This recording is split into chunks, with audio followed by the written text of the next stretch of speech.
namin ang dad ko, ang mangga. So, nabunga na siya. Indian mango. Ayos. Kasi lagyan din natin fertilizer din.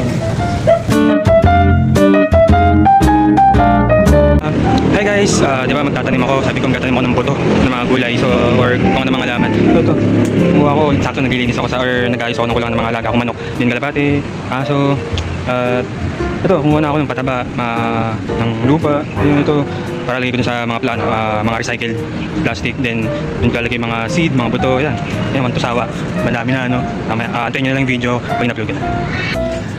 So, antayin nyo na lang yung video pag in-upload ko na, let's go!